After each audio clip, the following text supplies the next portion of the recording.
for legal opinion. So you have another set of expenditure being piled up, and the taxpayers of this country have to pay for that. And the opposition must account to the taxpayers for continuously wasting their money in the parliament. Mr. Shearer, the leader of the opposition just said that this is not about Mr. Rohi as an individual, it's about him in his capacity as Minister of Home Affairs, and that's the line they're pushing. The combined opposition, and you spoke about the voice. I'm not finished yet, sir. What matters is the ruling of the speaker. So taking that into consideration, we can go along there, but we've seen what's happened. So what is the leader of the opposition saying? No, he's saying, which is in his capacity as Minister of Home Affairs, that's where they have a problem.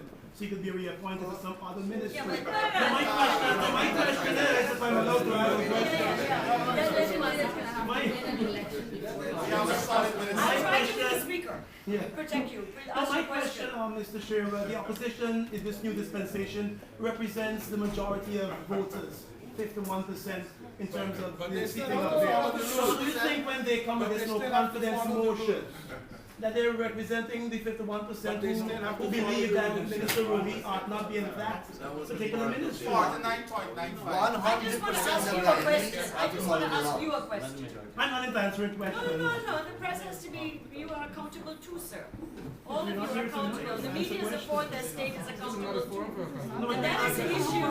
The issue is that can a person be accused, found guilty, and tried and executed in this parliament on an issue that is before the Commission of Inquiry, which has not ruled as yet, and in which the opposition has said they had all the evidence which has evaporated in the Commission of Inquiry.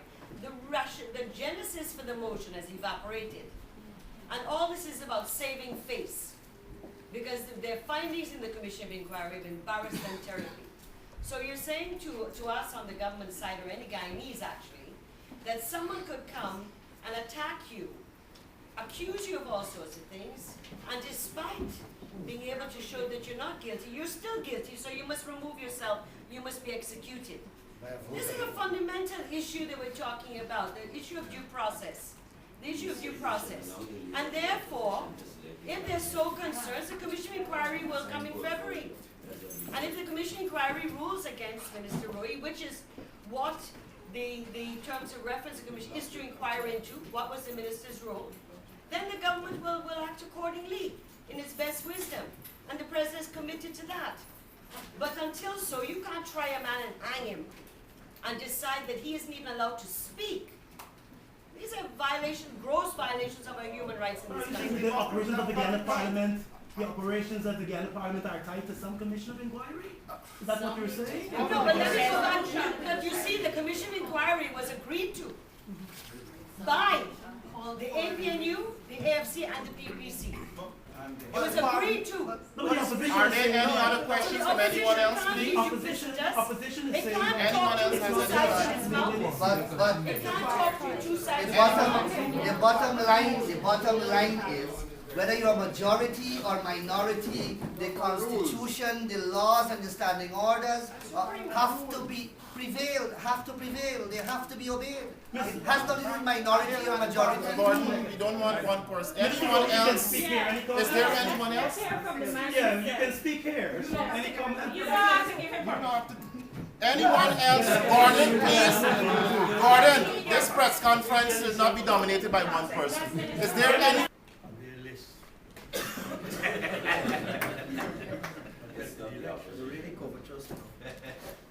I'm on the QBBC list of persons. Yeah, the government.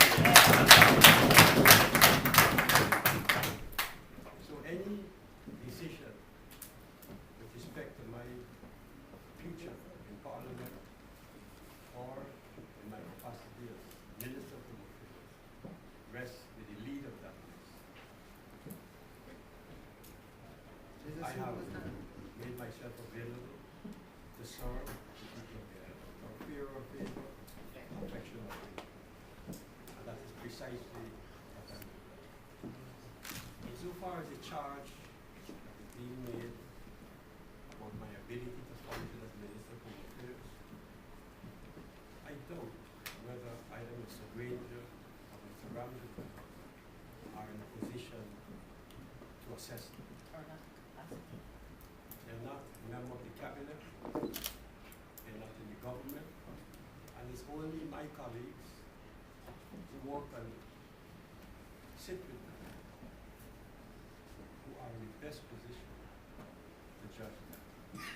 And then, at the end of every 5 years, the people judge. Not the APNU, not the AFC. Thirdly, all the allegations that have been made so far to discredit $90 million step, I've been clear. The right to speak, to function in the National Assembly, I've been clear.